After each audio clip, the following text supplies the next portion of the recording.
Buenas noches, familia, hermanos en Cristo. La Iglesia Bautista Hispana Guilford les saluda en esta noche. Con ustedes el hermano Erwin Soruco. Sean todos bienvenidos a esta noche preciosa de jueves de estudio bíblico. Amén. Estamos a través de todo el Nuevo Testamento. Comenzamos por allá como en enero ya a estudiar el Nuevo Testamento y hemos llegado a esta preciosa carta a los Romanos. Así que bendecimos el nombre de nuestro Señor Jesucristo por esta oportunidad que nos da a todos de poder abrir sus santas escrituras y poder meditar en ella muy profundamente en nuestros corazones. Así que sean bienvenidos todos y quisiera que me acompañen esta noche a una pequeña lectura bíblica, pero muy importante para la vida de nosotros los creyentes. Acompáñenme en Deuteronomio capítulo 3. Si usted no tiene una Biblia a la mano, usted puede ver el versículo bíblico en sus pantallas. Deuteronomio capítulo 3, versículo 24 y 25. Estas son palabras de Moisés al pueblo recordando. El libro de Deuteronomio es un repaso de toda la ley de Dios y de todo lo que Dios había exigido al pueblo de Israel. Y aquí Moisés está haciendo un recuento de lo que tomó lugar. Y en esta parte que él relata, para hacer solamente un poco de contexto, es cuando él pecó, cuando Moisés pecó, cuando golpeó la piedra 2 veces y no habló a la piedra para que saliera agua. Y él entonces sufrió grandes consecuencias por ese momento de enojo, de ira. Y sí, Dios sabe que el pueblo le provocó, pero eso no justificó su falta y Dios entonces le dio como consecuencia no entrar a la tierra prometida. Y eso fue muy doloroso para Moisés, pues ya había pasado 40 años en Egipto, luego 40 años en el desierto con Madián y ahora estaba terminando los 40 años en el desierto. Entonces fueron 120 años de trato de Dios con Moisés y él fue fiel, se equivocó, pero aquí a lo último, ya para entrar a la tierra prometida, deja que sus emociones tomen lugar y entonces peca, golpeando la piedra en vez de hablarle a la piedra para que saliera agua. Así que él está relatando esta parte en el versículo 24 y 25 y dice lo siguiente: Señor Jehová, leamos desde el versículo 23 si usted me permite. Y oré a Jehová en aquel tiempo diciendo: Señor Jehová, tú has comenzado a mostrar a tu siervo tu grandeza y tu mano poderosa, porque ¿qué Dios hay en el cielo ni en la tierra que haga obras y proezas como las tuyas? Pase yo, te ruego, y ve aquella tierra buena que está más allá del Jordán, aquel buen monte y el Líbano. Y leamos el versículo 26. Pero Jehová se había enojado contra mí a causa de vosotros, por lo cual no me escuchó, y me dijo Jehová: basta, no me hables más de este asunto. Entonces, queridos hermanos, la paga del pecado es muerte, dice. Y aquí, aunque Moisés no sufrió la condenación eterna, pero sí sufrió un castigo de no entrar a la tierra prometida. Y cómo anhelaba Moisés entrar a aquella tierra. Nuestros actos, hermanos, y esto es una gran lección para nosotros como creyentes, aunque nuestra salvación está bien segura en la mano de Dios, porque somos ovejas de su prado, y el Señor Jesucristo dijo: las ovejas que están en la mano de mi Padre, nadie las arrebata. Y aunque nuestra salvación está muy segura por el sacrificio glorioso de nuestro Señor Jesucristo, debemos entender que las consecuencias de nuestros pecados, siendo creyentes, traerán grandes consecuencias, como fue a Moisés, como le fue a David cuando pecó con Betsabé, grandes consecuencias como le fue a Sansón cuando fue capturado por los filisteos. Grandes consecuencias traen el pecado a nuestra vida, hermanos, como creyentes. Nuestra salvación está segura, porque Cristo pagó una vez y para siempre para darnos eterna redención. Pero eso no es para que nosotros levantemos los brazos y digamos: bueno, pequemos. Y eso es lo que el apóstol Pablo luego va a relatar en los próximos capítulos de Romanos, que vamos a estudiar en las próximas semanas. ¿Pecaremos porque no estamos bajo la ley, sino bajo la gracia? En ninguna manera. El pecado, hermanos, continúa siendo aborrecible para Dios. El pecado continúa siendo horroroso para Dios. Así de que como creyentes, hermanos, estamos en un proceso de santificación. Hemos sido justificados en un acto instantáneo por la fe en nuestro Señor Jesucristo. Pero la santificación continúa siendo un proceso en el creyente, y es un proceso en el corazón del creyente. Así que, hermanos, que esta lectura que Moisés está recordando al pueblo de Israel nos anime, nos reprenda y nos haga, hermanos, pensar en la gravedad y las consecuencias de pecar, especialmente cuando nosotros estamos caminando en la luz de nuestro Señor Jesucristo. No podemos andar en tiniebla. Pero por si hemos pecado, dijo el apóstol Juan allá en su primera carta, abogado tenemos para con el Padre a Jesucristo el justo. Y hay perdón, hay perdón. Hermano, hermana, si has pecado, hay perdón, pero habrá consecuencia de nuestros pecados. Así que por eso vivamos con temor y temblor, perfeccionando la santidad, dando frutos dignos de arrepentimiento. Amén. Nadie está exento de no pecar. Nadie puede decir: yo no peco. Pero nosotros debemos buscar la santidad, y esa es solo una obra de nuestro Señor Jesucristo en nuestras vidas. Así de que, dicho esto, queridos hermanos y hermanas, acompáñenme en oración en esta noche. Amantísimo Padre, cuánto te alabamos y te bendecimos en esta noche. Muy agradecidos, bendito Dios, exaltamos y loamos tu santo nombre por esta belleza de oportunidad que nos das de abrir tus escrituras, Señor. Qué privilegio tener la palabra escrita, Señor, para que nosotros podamos estudiarla, podamos recordar tus hechos portentosos, Señor amado. Y Padre, la exhortación de esta noche a través de Deuteronomio capítulo 3, a través de Moisés para el pueblo, fue como él pecó. Y aunque rogó y reconoció la mano poderosa de Jehová de los ejércitos, no se le permitió entrar. Así que, Padre eterno, en el nombre de Jesús te suplicamos, Señor, que nos dejes de tu gracia continuamente cada día, Señor, para poder enfrentar no solamente las tentaciones, sino las dificultades que como creyentes tenemos en esta tierra, Señor. Sabemos de que todo está controlado bajo tu mano poderosa, bajo tu mano soberana, Señor. No hay nada en este mundo que se mueva si no sea por tu divina y santa voluntad, Señor. Y como dijo Job, Padre, hemos nacido para ser probados. Así que, Señor, mientras estamos siendo refinados como el oro, como la plata, Señor, ayúdanos a tener temor de ti, Señor.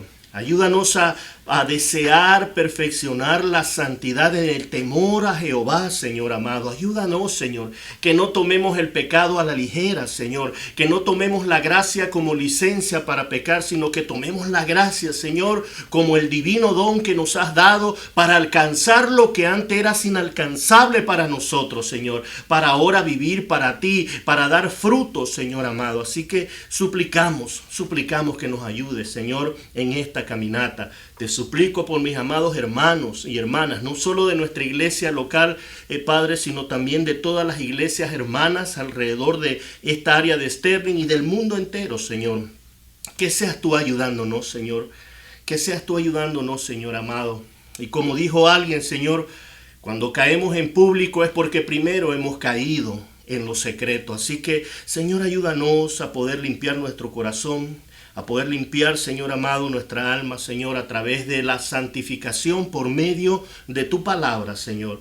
Tú, Señor Jesucristo, oraste al Padre por nosotros y dijiste, santifícalos en tu verdad. Y tú eres la verdad, Señor Jesucristo. Así que queremos agarrarnos, Señor amado, de ese sacrificio glorioso, de esa justificación y del poder de tu Espíritu Santo, Señor, para no caer en pecado, Señor.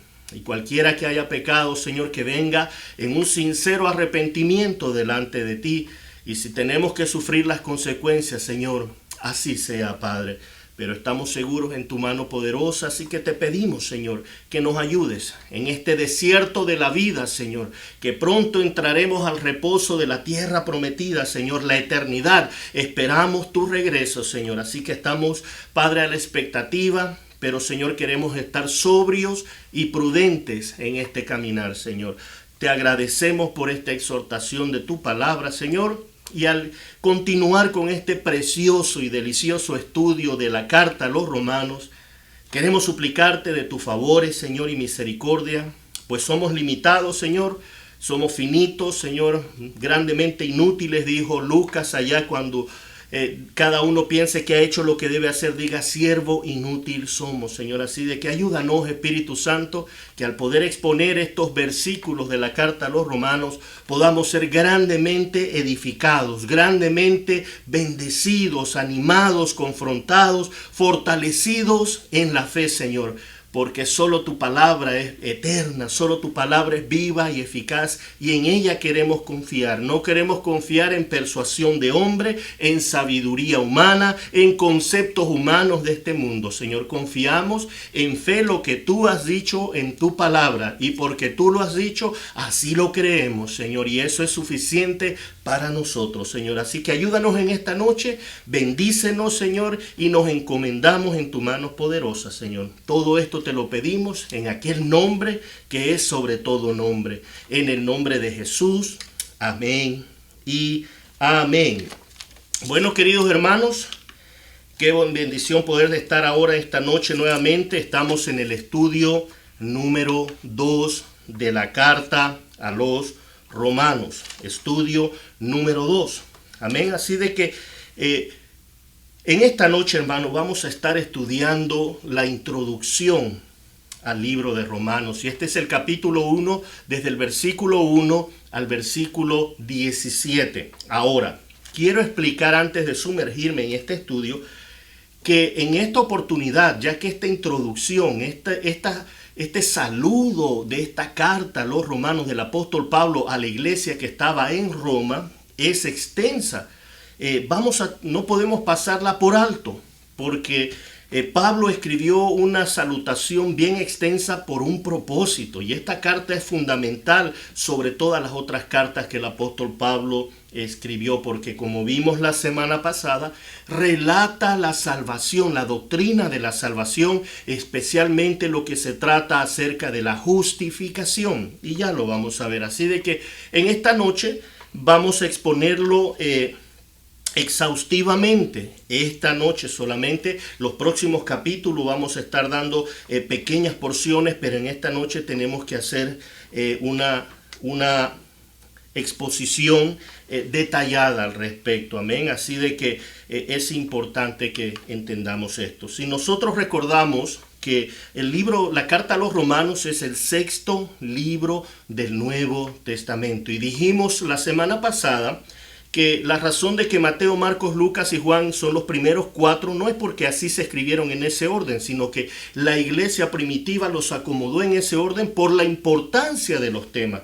Puesto que Mateo, Marcos, Lucas y Juan relatan la vida y la obra de nuestro Señor Jesucristo. Y luego era necesario relatar la vida de la iglesia que estaba iniciando con los apóstoles a través del Espíritu Santo. Entonces se nos habla los hechos de los apóstoles, o el libro de los hechos del Espíritu Santo también se le reconoce. Ese es el quinto libro, el libro de los hechos, que relata, es una narrativa histórica del inicio de la iglesia y de la manifestación del Espíritu Santo en los creyentes. Pero luego dijimos que la razón de que Romanos es el sexto libro después de estos otros 5 libros es porque el tema fundamental es la doctrina de la salvación. Hermanos, no hay una carta que hable de tanta doctrina de la salvación como esta carta a los Romanos, y como ya hablamos la semana pasada, su influencia ha sido abismal a través de los siglos. Dijimos también, hermanos, que había una problemática en la iglesia que estaba iniciando, en la iglesia primitiva. No hubo tanto problema cuando se inició dentro de Israel como cuando se expandió a los gentiles, fuera de los límites de Israel. Cuando el Espíritu Santo se manifiesta entonces sobre los gentiles, hubieron muchos judaizantes, muchos falsos creyentes que se hacían pasar por creyentes, pero venían a perturbar el evangelio de Cristo, tratando de mezclar el antiguo pacto con el nuevo pacto, y que hay que seguir los rituales de la ley. Entonces se hizo una gran controversia, y Pablo tuvo que enfrentar en toda su vida ministerial este problema, porque donde Pablo levantaba una iglesia, ahí estaban los judaizantes, ahí estaban ellos queriendo mezclar las obras de la ley con la obra de la gracia. Y entonces esa fue la constante lucha del apóstol Pablo en todas las iglesias gentiles.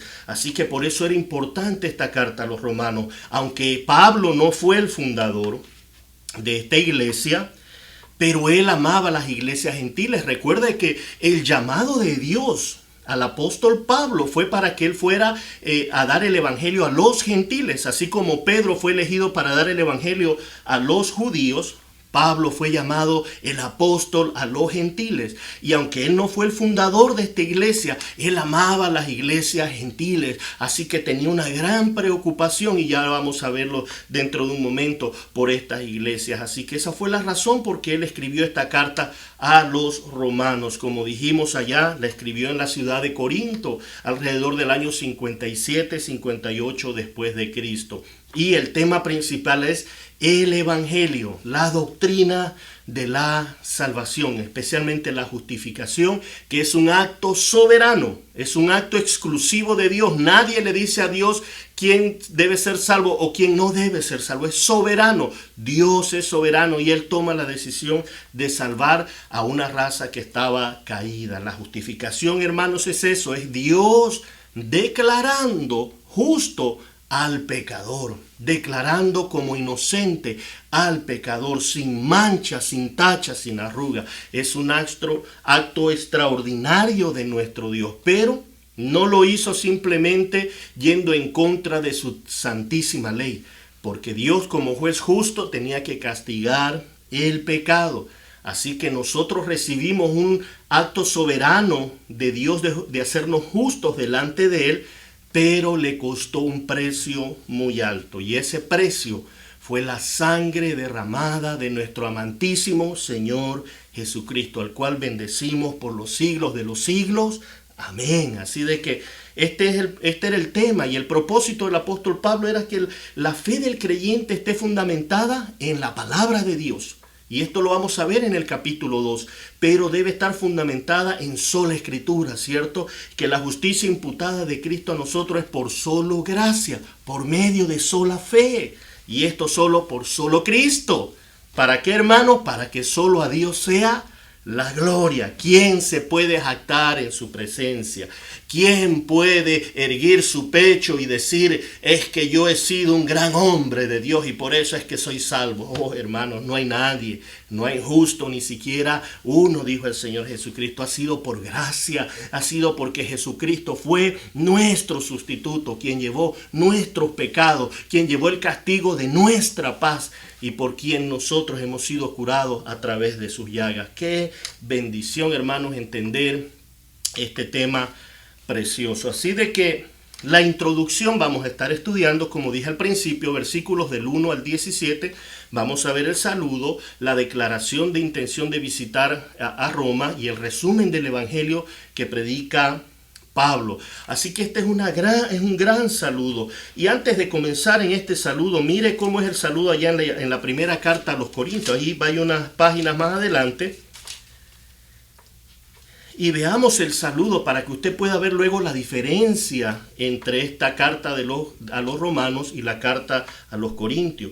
Ahí en 1 Corintios capítulo 1, Pablo siempre comienza de esta manera, dando su nombre y luego su llamado. Dice: Pablo, llamado a ser apóstol de Jesucristo por la voluntad de Dios, y el hermano Sóstenes, a la iglesia de Dios que está en Corinto, a los santificados en Cristo Jesús, llamados a ser santos, con todos los que en cualquier lugar invocan el nombre de nuestro Señor Jesucristo. Así de que gracia y paz, luego dice en el versículo 13. Entonces es corta estas salutaciones, pero el libro de Romanos se toma casi 17 versículos. Así de que vamos a comenzar entonces por la gracia del Señor. Veamos el versículo 1 de esta carta. Dice, capítulo 1, versículo 1, Pablo, siervo de Jesucristo, llamado a ser apóstol, apartado para el evangelio de Dios. Entonces, aunque hay algunas controversias, vamos a seguir lo que la mayoría de los teólogos dicen, que el nombre de Pablo es un nombre greco-romano que significa pequeño. Recuerde que el nombre de Saulo es el nombre hebreo, pero Saulo era un nombre hebreo que como el rey Saúl que significa pedido por el pueblo. Entonces era otro benjamita, como era Saulo de Tarso, el apóstol Pablo. Así de que él no quería presentarse ahora con esta identificación de ser un gran escogido, sino simplemente Pablo, pequeño. Hermano, este hombre que tuvo grandes revelaciones de parte de nuestro Señor Jesucristo resucitado, que vio cosas que algunas de ellas no pudo decir. Hermanos, este hombre siempre mostró la humildad en su corazón. Gran ejemplo para nosotros anhelar ser humildes, que por naturaleza tendemos a ser orgullosos y soberbios, hermanos. Que el Señor nos ayude a ser manso y humilde como Él, de corazón. Entonces Pablo dice que significa pequeño. Entonces esto es intencional al Pablo comenzar, y son dos razones especiales. La primera que vemos ahí en su pantalla es que él es el autor de esta carta. Por eso comienza diciendo: Pablo, yo soy el autor de esta carta. Y la razón de esto, hermanos, es porque en el tiempo de que fueron escritas estas cartas paulinas, o los evangelios u otras cartas como las epístolas de Pedro, de Judas, de Santiago, hubieron muchos falsos creyentes y maestros que tomaban el nombre de estos apóstoles y escribían cartas como que si vinieran de los apóstoles. Usted puede allí encontrar el evangelio de Pablo y muchísimos evangelios en nombre de Pedro y de otros apóstoles, de Bernabé, etcétera, etcétera. Entonces aquí Pablo está diciendo: no, yo soy el apóstol. Esa era su intención. Y lo segundo era mostrar su humildad. Él era mostrando la humildad y la exaltación, porque dice Pablo, y ya vamos a ver en la segunda parte, siervo de Jesucristo. O sea, muestra primero lo pequeño que es él, pero como pequeño es siervo del gran Dios todopoderoso, de nuestro Señor Jesucristo. Así de que ahí en 1 Corintios 15:9, ¿cierto? Ahí dice, Pablo dice que él es el más pequeño de todos los apóstoles.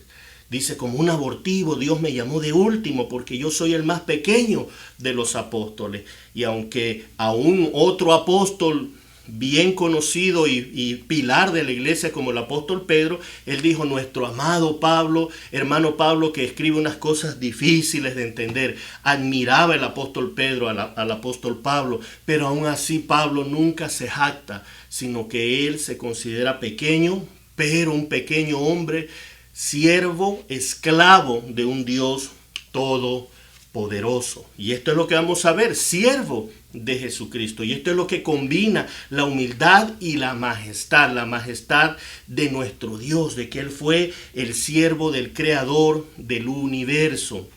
La Reina Valera traduce siervo de Jesucristo, pero hay una traducción más exacta que quiere decir esclavo de Jesucristo. Pablo no tenía temor de decir de que él era un esclavo de Jesucristo y él vivía para el Señor, hermano. Él no simplemente decía, el Señor Jesucristo es mi Señor. No, él, hermano, entendía que se le dio una orden como esclavo de su Señor y él debía cumplir esta comisión. Por eso es que él dice, ay de mí si yo no enseñara el Evangelio, porque me es impuesta necesidad. Hermanos, es una bendición poder entender esta actitud de este gran apóstol de Dios, de Jesucristo, y que nosotros podamos entender que no simplemente digamos Señor como una repetición de una cultura cristiana, sino que podamos nosotros verlos a Él como nuestro amo, como nuestro Señor, no simplemente como un Salvador, pero no queremos que sea nuestro Señor. No, hermano, no puede ser eso. Nadie puede decir, sí, Jesucristo es mi Salvador, pero eso de mi Señor todavía no funciona así. Si es tu Salvador es porque es tu Señor, porque Él te compró con precio de sangre. Cuando tú y yo estábamos en el mercado de esclavos, Él nos compró a precio de sangre. Así que el vivir es para Él y el morir también. Amén. Así de que esto es lo que el apóstol Pablo comienza. Pequeño Pablo, pero siervo del Dios creador del universo. Porque recordemos que nuestro Señor Jesucristo es aquel que estuvo en el principio creando todo el universo. Luego dice, llamado a ser apóstol. Y esto es importante porque en todas las iglesias gentiles, queridos hermanos, los judaizantes se encargaron de poner en duda en el corazón de los hermanos la autoridad apostólica del apóstol Pablo, valga la redundancia. Entonces esta fue una gran lucha que Pablo tuvo constantemente que vivir y en la carta a los Gálatas él dice, yo soy apóstol de Jesucristo no por hombre ni para hombre ni de hombres, sino de nuestro Señor Jesucristo. Su autoridad era constantemente puesta en duda, ya que él no formaba parte de los 12 apóstoles iniciales del Cordero de Dios. Así de que él fue el último llamado y por eso es que decimos de que después del apóstol Pablo no hubieron más apóstoles. Así de que es una bendición entender que él dice, yo soy llamado a ser apóstol. No es que él decidió hacerse apóstol, no es que él fue al instituto bíblico para hacerse apóstol, hermano. Qué cosas que hoy vemos, hermanos, donde hay institutos bíblicos que te ofrecen estudios para que tú seas apóstol, para que tú seas profeta. Hermano, hemos perdido de visión las Santísimas Escrituras. Esto es un llamado.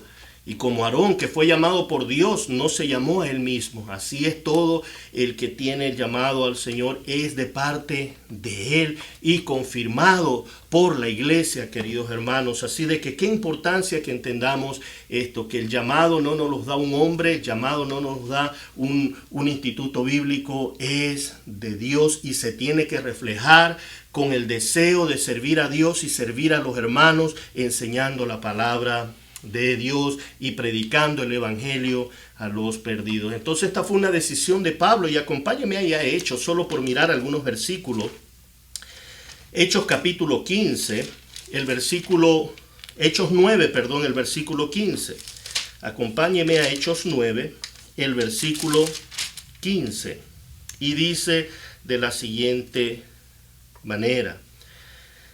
Leamos desde el versículo 13 para entender un poco el contexto. Entonces Ananías respondió: Señor, he oído de muchos acerca de este hombre, hablando de Pablo, cuántos males ha hecho a tus santos en Jerusalén. Y aún aquí tiene autoridad de los principales sacerdotes para prender a todos los que invocan tu nombre.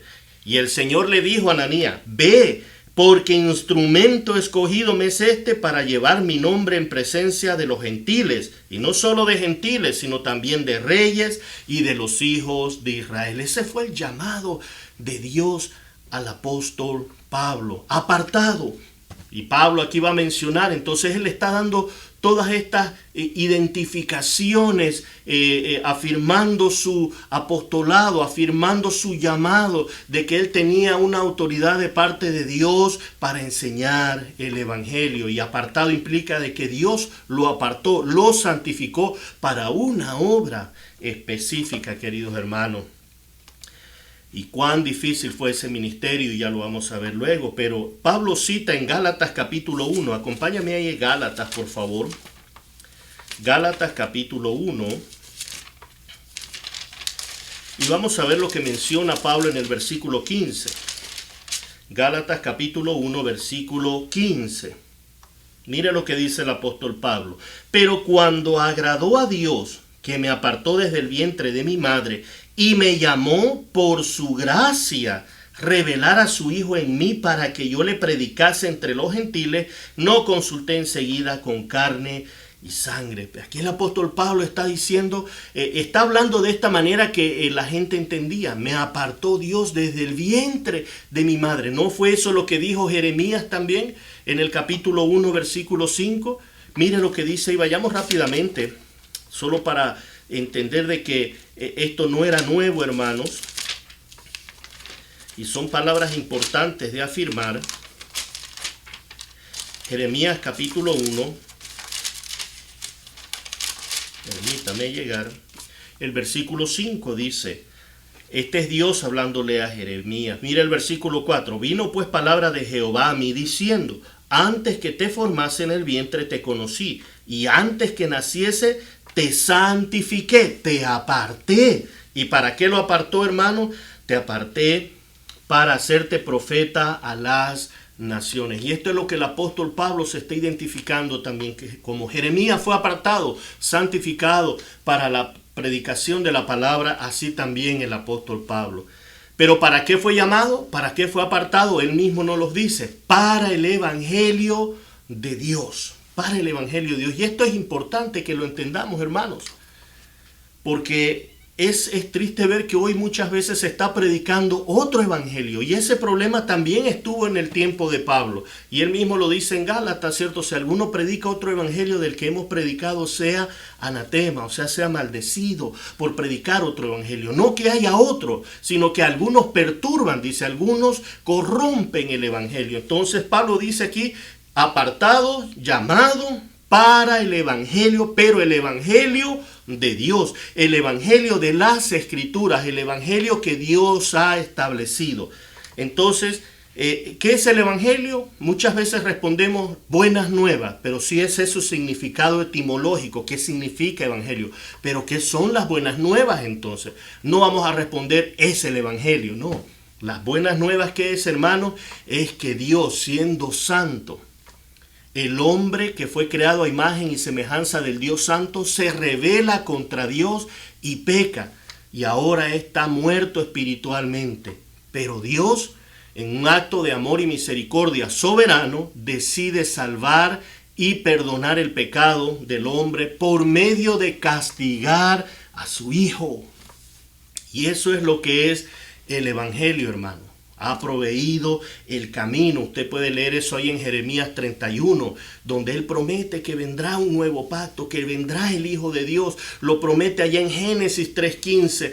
Se ve testificado allá en el arca de Noé, en la salida a Moisés de Israel, de Egipto. Entonces, el evangelio, hermanos, es la provisión de Dios que no merecía el hombre para llegar a Dios. Y Dios se tiene que sacrificar a sí mismo para salvar a gente pecadora. Así que el evangelio, hermano, es el evangelio de nuestro Señor Jesucristo. Pablo no vino a traer algo nuevo. Pablo no vino a traer ideas nuevas. Pablo no vino a traer esas cosas que muchas veces hoy en las iglesias están trayendo para reemplazar el evangelio de Jesucristo. No, hermanos, no es el cuidado de niños que va a salvar a la gente. No, queridos hermanos, no es que vamos a dar de comer en la iglesia para que venga la gente. No, es el evangelio. Si quieres comida, come de Cristo. Él es el pan de vida. Bebe su sangre, porque su sangre es la sangre del nuevo pacto por el cual nosotros somos limpiados de nuestros pecados. Esa es la forma, pecador que me escuchas, de venir a Dios. No es por medio de sutilezas de hombres y de ofrecerte como que la iglesia fuera un restaurante ofreciéndote un servicio al cliente para que tú estés feliz. No, la iglesia tiene que estar encargada de predicar el evangelio de Cristo, de que solo hay un camino al Padre, y ese es nuestro bendito Señor Jesucristo, su sacrificio en la cruz, queridos hermanos. Y eso es lo que el apóstol Pablo nos dice. Luego el versículo 2. Dice el apóstol Pablo que él había prometido, o sea, él fue separado para el evangelio de Dios, que él había prometido antes por sus profetas en las santas escrituras. Aquí vemos, hermanos, la primera sola de la reforma, ¿cierto? 1500 años después los reformadores se dieron cuenta de lo que el apóstol Pablo está diciendo. Sola escritura. Este evangelio de Dios fue prometido antes, dice, por los profetas en la Santa Escritura. El evangelio no fue una nueva metodología que cuando Jesucristo vino implementó. No, hermano, Jesucristo es el cumplimiento del Antiguo Testamento. Todas las promesas del Antiguo Testamento, cuando Dios se hizo carne, cuando Dios se encarnó, cuando vino Jesús, Dios con nosotros, ahí se cumplieron las promesas que Dios había dado por los profetas en el Antiguo Testamento. Y esto lo vemos en Génesis 3:15, en Isaías 53, que acabamos de enseñar el día domingo. Lo vemos en el Salmo 118. Qué salmo precioso, hermano, que habla el Salmo 118. Y quiero que me acompañe ahí en Hechos, capítulo 2, versículo 22. Hechos, capítulo 2, versículo 22. Y leamos esta preciosa escritura del 22 al 23, y dice: varones israelitas, oíd estas palabras. Jesús Nazareno, varón aprobado por Dios entre vosotros con las maravillas, prodigios y señales que Dios hizo entre vosotros por medio de él, como vosotros mismos sabéis. A este entregado por el determinado consejo y anticipado conocimiento de Dios, prendisteis y matasteis por manos de inicuos, crucificándole. Hermano, el Señor Jesucristo fue crucificado no como un plan de emergencia de Dios. Muchos creen de que la muerte de Jesucristo fue un plan de emergencia de Dios, de que el hombre pecó y entonces Dios dijo, ¿qué hacemos ahora? No, queridos hermanos, este plan de redención, hermanos, fue anticipado con la presencia de Dios en su conocimiento. Él anticipa hacer esto con su Hijo, y por eso es que la Escritura nos dice que Él fue sacrificado antes de la fundación del mundo. O sea, como diciéndonos, esto fue pactado antes de que el universo sea creado, antes que el hombre sea creado, ya se había establecido que Jesucristo iba a morir por los pecadores. Así de que eso es lo que todos estos sermones del apóstol Pedro, del primer mártir como Esteban, ahí en el libro de los Hechos, hablan del cumplimiento de las promesas y profecías del Antiguo Testamento. Ay, hermanos, qué bendición que nosotros estamos en este otro lado de la historia, porque qué difícil debió haber sido antes de que el Señor Jesús viniera. Y ya vemos los escritos de los profetas menores, son muy ricos en mostrarnos cómo el pueblo se desanimaba porque decía, ¿cuándo vendrá el Mesías? Pero el Mesías vino a lo suyo y lo suyo no les recibieron. Y hoy esperamos su segunda venida. Y hermanos, que no nos vaya a encontrar también diciendo lo mismo, sino que lo esperamos en los cielos, veremos su gloria bajando desde los cielos. No creamos a esos falsos cristos que se han levantado, hermanos, no. Esperemos al que es verdadero, y para eso debemos tener comunión en su palabra. El versículo 3 nos dice que esto fue escrito acerca de su Hijo. Esta promesa que había dado a los profetas en la antigüedad era acerca de su Hijo, nuestro Señor Jesucristo, que era del linaje de David según la carne. Entonces, acerca de su Hijo, el apóstol Pablo dice: yo he sido llamado, separado para predicar este evangelio, pero este evangelio es de Dios, y este evangelio es la promesa del Antiguo Testamento, es el cumplimiento acerca de su Hijo. Hermanos, si hay algo que como creyentes debemos defender aún con nuestra vida, de que Jesús es el Hijo de Dios, de que Jesús es Dios. Así que Jesús no es que tiene cierta imagen de Dios, no, Jesús es la misma sustancia de Dios. Jesucristo nuestro Señor dijo: el que me ha visto a mí, ha visto al Padre. Así de que Jesús no es, hermano, simplemente un buen hombre, un buen profeta, no, Él es Dios, Dios en totalidad, que se hizo también hombre para poder salvar a nosotros los pecadores, hermanos. Así de que aquí el apóstol Pablo afirma que Jesucristo no es otro profeta que se ha levantado, que Jesucristo no es otro buen pensador y buen filósofo, no. Jesucristo es el Hijo de Dios, y dice que era del linaje de David según la carne. Estas son las buenas nuevas, hermanos, de este evangelio que se nos prometió allá en Isaías 9. Ustedes se recuerdan: un niño nos es nacido, un niño se nos es dado, el principado está en su mano, y llamará su nombre Emmanuel, Dios con nosotros. Oh, hermanos, el pueblo de Israel tenía que presenciar al sumo sacerdote entrar al tabernáculo de Moisés y después al templo de Jehová, en el templo de Salomón, para ver la presencia de Dios, hermanos. Y la presencia de Dios se fue en un momento en la vida de Israel. Y mira el privilegio que nosotros tenemos: Dios con nosotros. Dios ha hecho un tabernáculo en hombres y mujeres pecadores.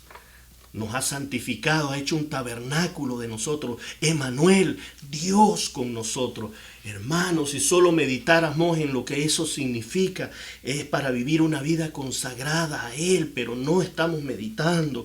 Que el Señor nos ayude a tener esto en los dinteles de nuestra puerta, le dijo allá en Deuteronomio al pueblo de Israel: escríbela en todos los lugares como recordatorio, y habla de ellas al levantarte, al acostarte, y en el camino habla de la palabra del Señor. Pero eso es lo que a veces menos hacemos, ¿cierto?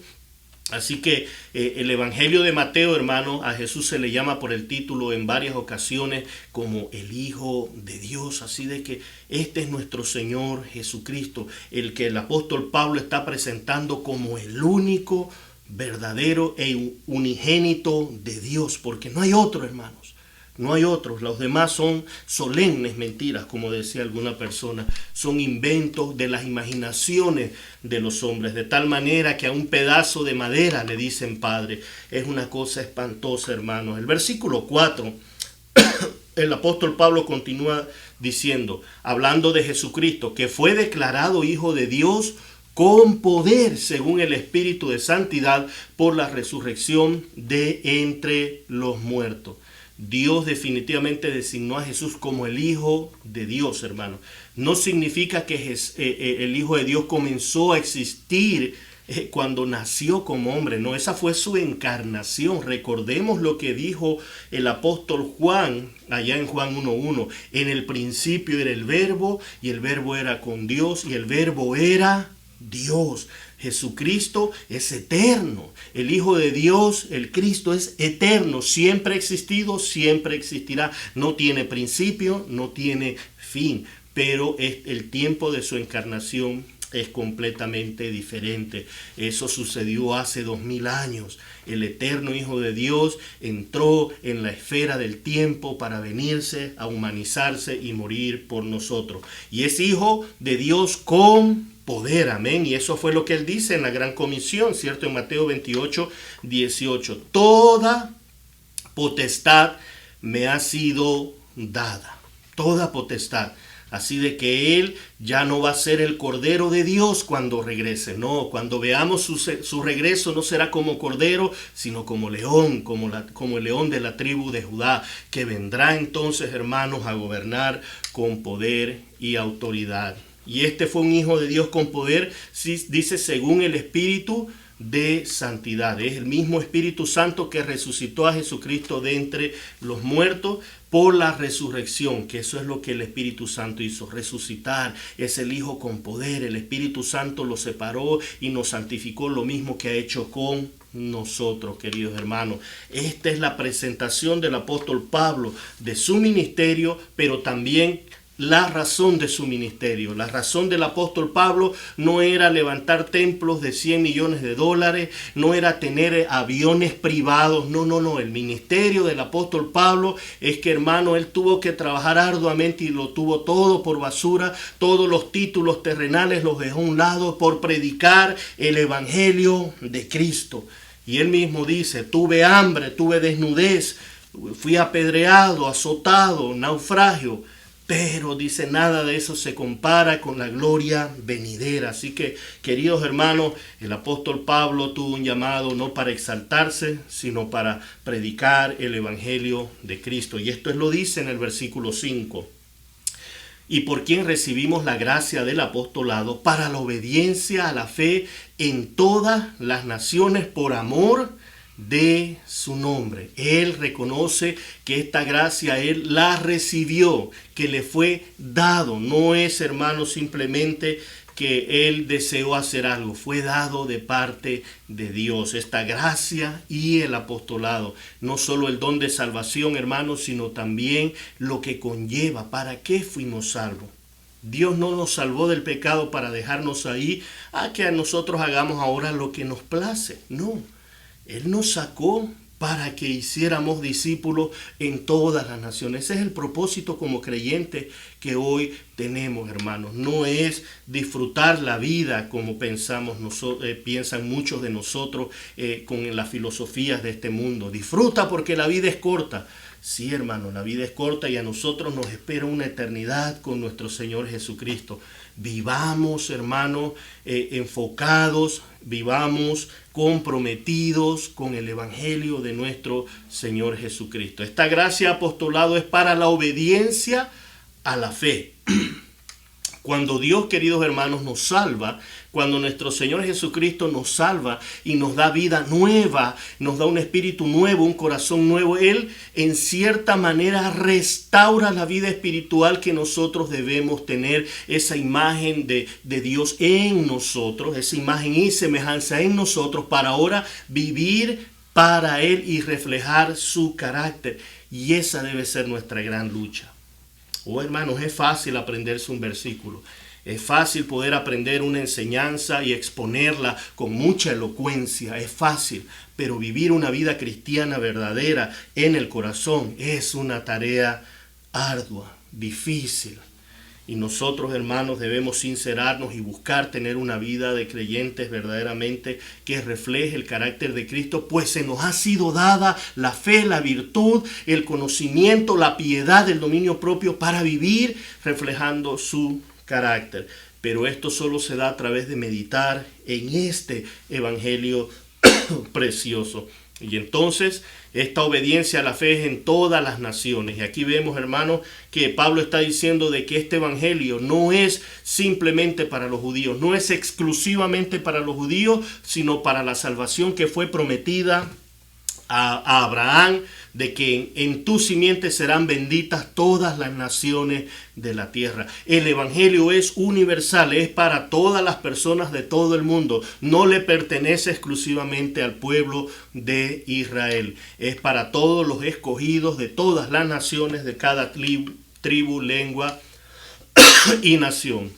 Y les dice entre los cuales, en el versículo 6, estáis también vosotros llamados hacer de Jesucristo. Dios siempre toma la iniciativa. Él es el que toma la iniciativa de llamarnos, elegirnos y atraernos hacia Él, ¿cierto? Y eso ya lo vimos en Juan 6:44. Nadie puede venir a mí si el Padre no le trajere, si no le diera vida nueva, queridos hermanos. Así de que qué bendición que nosotros estamos dentro de este grupo. Y luego dice: a todos los que están en Roma, amados de Dios, llamados a ser santos, gracia y paz de nuestro Señor, Jesucristo. De nuestro Padre y del Señor Jesucristo. Mire el amor que refleja el apóstol Pablo por esta iglesia. Él no conocía a ninguno de estos hermanos, queridos hermanos. Recuerde que él no fundó esta iglesia, pero él amaba a esta iglesia. Él amaba a estos hermanos y anhelaba estar con ellos. Así de que, y los llama santos y les dice: gracia y paz a vosotros. No solo ahora les decía shalom, cierto, paz, sino primeramente gracia y paz a vosotros. Gracias, varón. Entonces, queridos hermanos, vemos aquí la profundidad del amor de Pablo, gracia y paz, porque es importante que entendamos que la gracia es dada a nosotros para que podamos tener paz para con Dios. Así que hoy no solo es paz para con Dios, sino que también gracia sobre gracia para que podamos vivir para Él. Y entonces viene ahora Él a declarar su intención que ha tenido de visitar Roma. Ahí en el versículo 8 dice: primeramente doy gracias a mi Dios mediante Jesucristo con respecto a todos vosotros, que vuestra fe se divulga por todo el mundo. Hermanos, si había algo en el corazón del apóstol Pablo, era su agradecimiento a Jesucristo, su Salvador y Señor. Hermanos, muchas veces nos enfriamos en nuestra relación para con nuestro Señor y la iglesia local, la iglesia visible, por nuestra falta de agradecimiento. A veces nosotros andamos mirando lo que nos falta en esta tierra, en estas cosas temporales, y no miramos el regalo eterno que nos dio el Señor Jesucristo de una vida eterna con Él, salvados de la ira eterna de Dios en el infierno. Y eso nos desenfocamos, queridos hermanos. Y aquí el Señor Jesús dice, el apóstol Pablo dice: primeramente doy gracias a mi Dios mediante Jesucristo con respecto de todos vosotros. Porque el apóstol Pablo estaba agradecido al Señor porque él había visto que a pesar de que él fue el apóstol a los gentiles y él no había predicado en Roma, ya el evangelio por el poder del Espíritu Santo a través de otros creyentes había llegado hasta Roma, la capital del imperio en ese momento y del mundo había llegado. Y esta fe, dice, se divulga por todo el mundo. Ahora, entendamos, todo el mundo no quiere decir que vino a Latinoamérica en ese momento y que estaba allá en Argentina, no. Cuando dice todo el mundo, era el mundo, el antiguo mundo de ese momento. Se había expandido, hermanos, el evangelio. Recuerde que en ese momento el imperio romano había un dicho de que todos los caminos concluyen y terminan en Roma y pasan por Roma. Así de que el apóstol Pablo estaba muy contento porque si el evangelio había llegado en Roma y muchas personas de tantos países venían a Roma, y entonces así se esparcía el evangelio. Pablo estaba agradecido con todos, no dice por algunos de ustedes, dice respecto a todos vosotros, a los débiles y a los fuertes, porque luego vamos a tratar eso más adelante, de que habían débiles y fuertes en la iglesia, hermanos, pero Pablo amaba a todos por igual. Así de que qué bendición poder entender esto. Y el versículo 9 dice: porque testigo me es Dios, a quien sirvo en mi espíritu en el evangelio de su Hijo, que sin cesar hago mención de vosotros siempre en mis oraciones.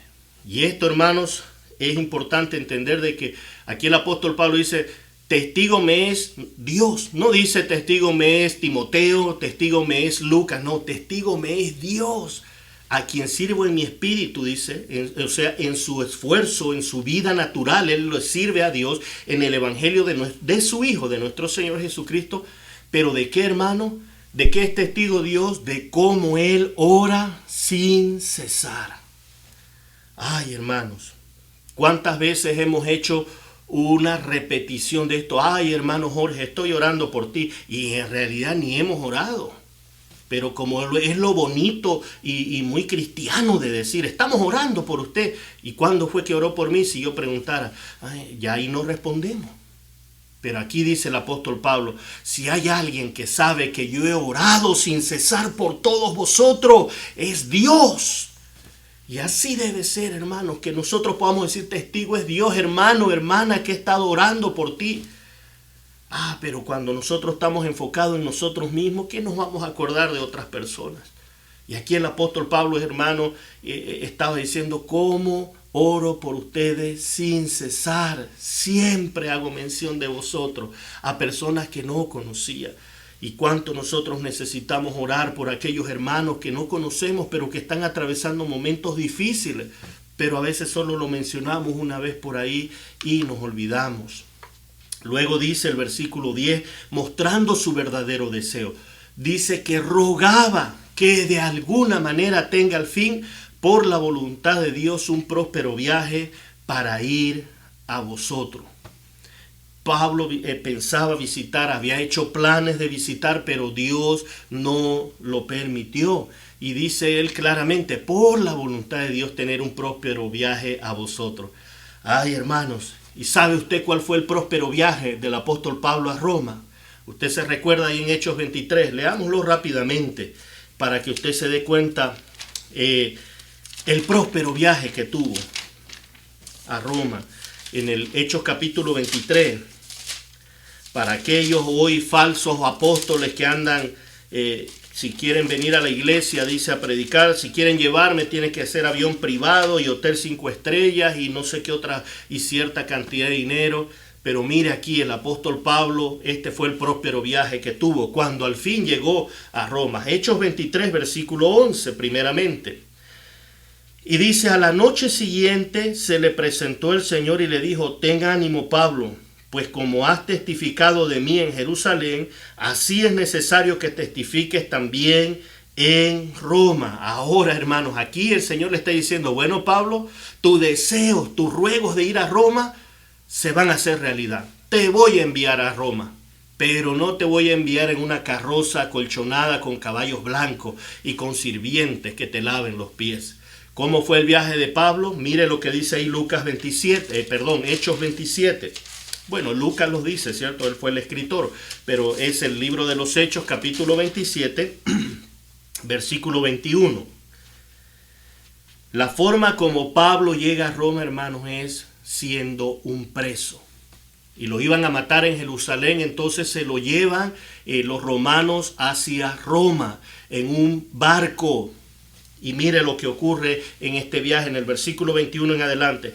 Entonces Pablo, como ya hacía mucho que no comíamos, están esto en el mar, en el barco, y habían botado todas las cosas porque una gran tempestad se había levantado y el barco se hundía. Entonces botaron todo y ya venían muchos días sin comer. Qué viaje placentero, qué viaje próspero, ¿cierto? Qué viaje, tremendo viaje. Entonces dice, puesto en pie en medio de ellos, dijo, habría sido por cierto conveniente, oh varones, haberme oído y no zarpar de Creta tan solo para recibir este perjuicio y pérdida. Pero ahora os exhorto a tener buen ánimo, pues no habrá ninguna pérdida de vida entre vosotros, sino solamente de la nave, o sea, del barco. Porque en esta noche ha estado conmigo el ángel de Dios, de quien soy y a quien sirvo, diciendo, Pablo, no temas, es necesario que compadezcas ante César, y aquí Dios te ha concedido a todos los que navegan contigo. Por tanto, oh varones, tened buen ánimo, porque yo confío en Dios, que será así como se me ha dicho. Entonces este fue el viaje de Pablo. Este viaje, él esperaba tener un viaje próspero hacia Roma. Y aunque sí llegó, prosperó en ir a Roma, pero no fue un viaje de 5 estrellas. Naufragaron, llegaron a una isla, lo mordió una serpiente, luego lo querían apedrear. Hermanos, una situación tan difícil, y allá en Roma estuvo preso. Así de que este es el ministerio apostólico. Así que para aquellos que se creen apóstoles, este debería ser el ejemplo. Varios días sin comer. Así de que no creo que aguanten algunos de ellos. Amén. Luego el versículo 11 dice, porque deseo veros para comunicaros algún don espiritual. Deseaba verlos para comunicar el don espiritual. Estos no son simplemente que te impongo manos y te doy el don de lenguas y esas cosas que se ven. No, no. Está hablando de la mutua edificación espiritual. Porque recuerda que quien da los dones espirituales es el Espíritu Santo, no es Pablo.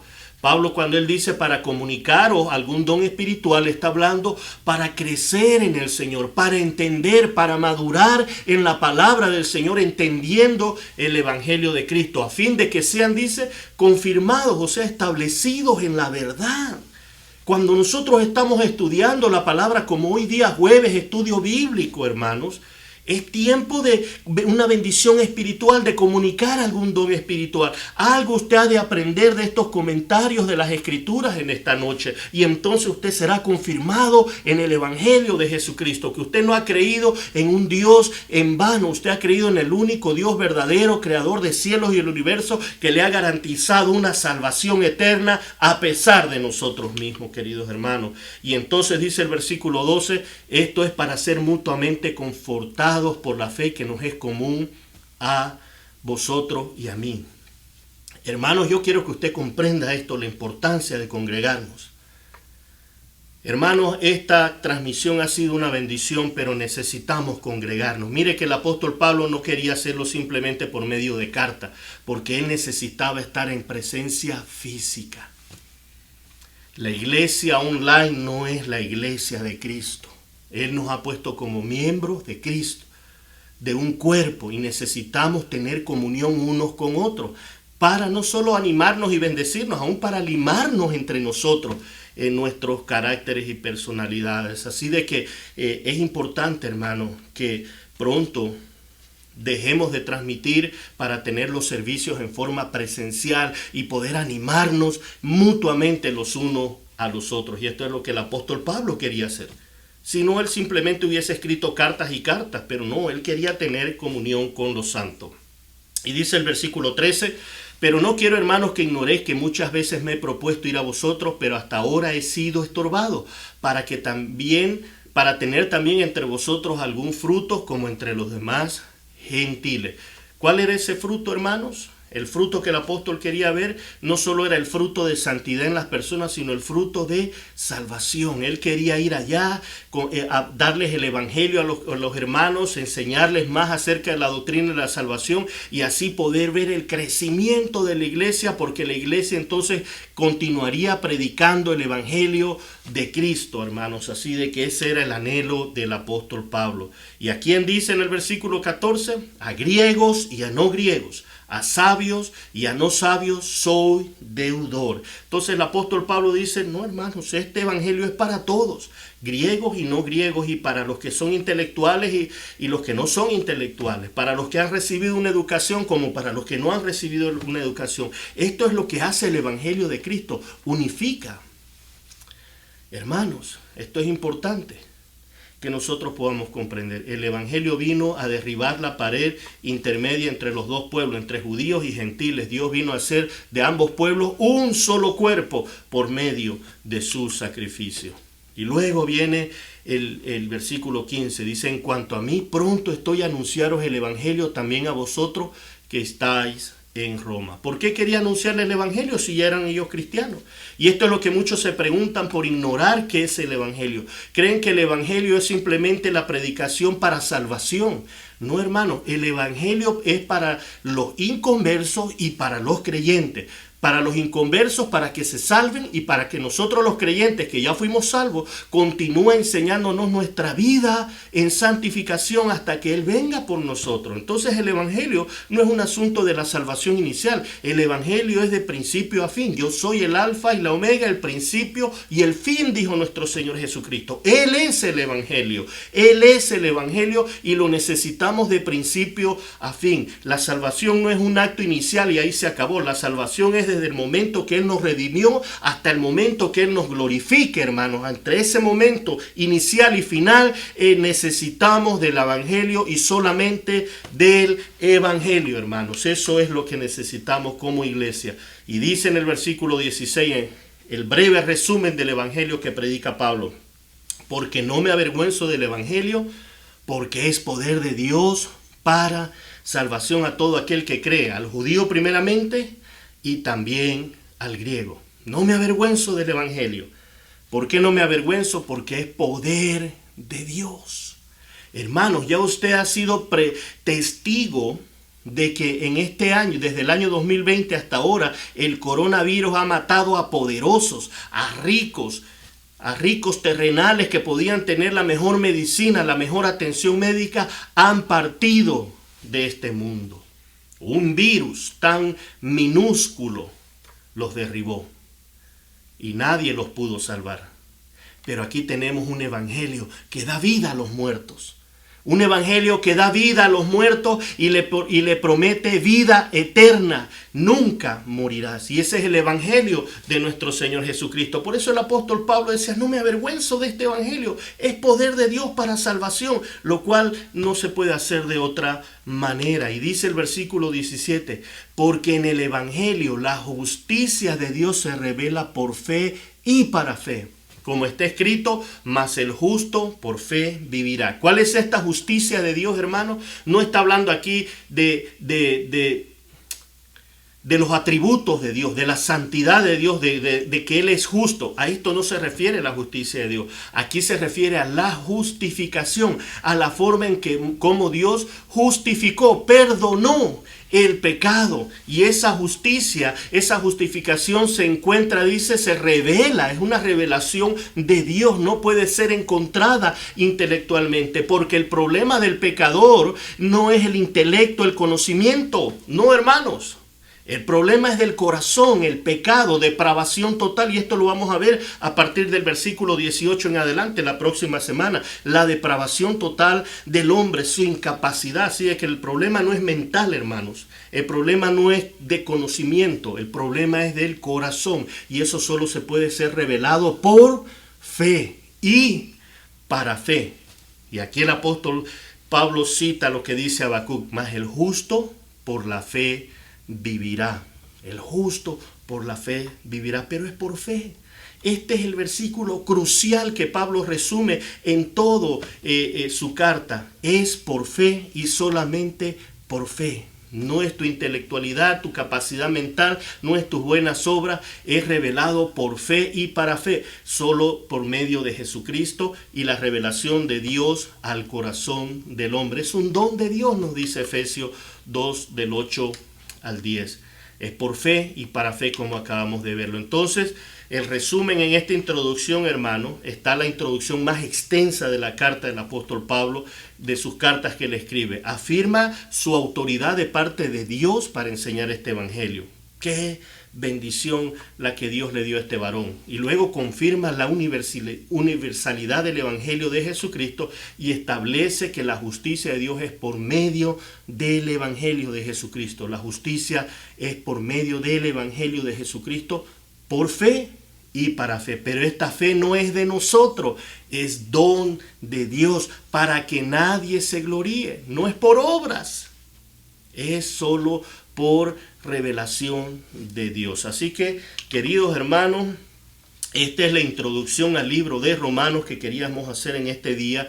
Es un poco detallado, exhaustivo, pero la próxima semana vamos a tocar entonces varios capítulos y vamos a ver cosas importantísimas acerca, primeramente, cómo inicia Pablo esta carta a los romanos, mostrando la depravación del hombre, la incapacidad del hombre completamente corrompido sin Cristo. Y esto lo vamos a ver desde el versículo 18 hasta el capítulo 3, versículo 20. Así de que, hermanos, estemos estudiando desde el capítulo 1 al capítulo 3 completamente para tener contexto la próxima semana. Amén.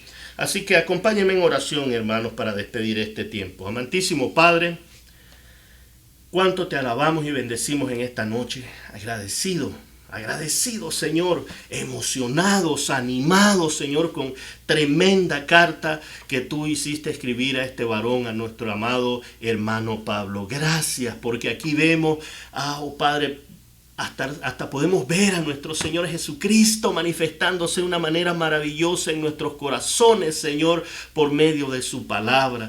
Oh Padre, bendice este estudio, Señor. Bendice mis hermanos y hermanas, Señor. Bendice a aquel que está mirando este video y no te conoce, y revélale por fe y para fe la justicia tuya para salvación, Señor, de su alma, para vida eterna, Señor. Bendice, Señor, Padre Santo, este estudio bíblico, y que dé mucho fruto al 100%, Señor, en cada uno de nosotros. Gracias te damos por este tiempo, Señor, y si tú nos das vida y nos das, Señor, la gracia para el próximo jueves, Padre, continuaremos con esta preciosa carta a los romanos. Gracias te damos, Señor. Esto te lo pedimos y te lo suplicamos en el nombre que es sobre todo nombre, en el nombre de Jesús. Amén y amén. El Señor les bendiga, familia. Pasen todos muy buenas noches.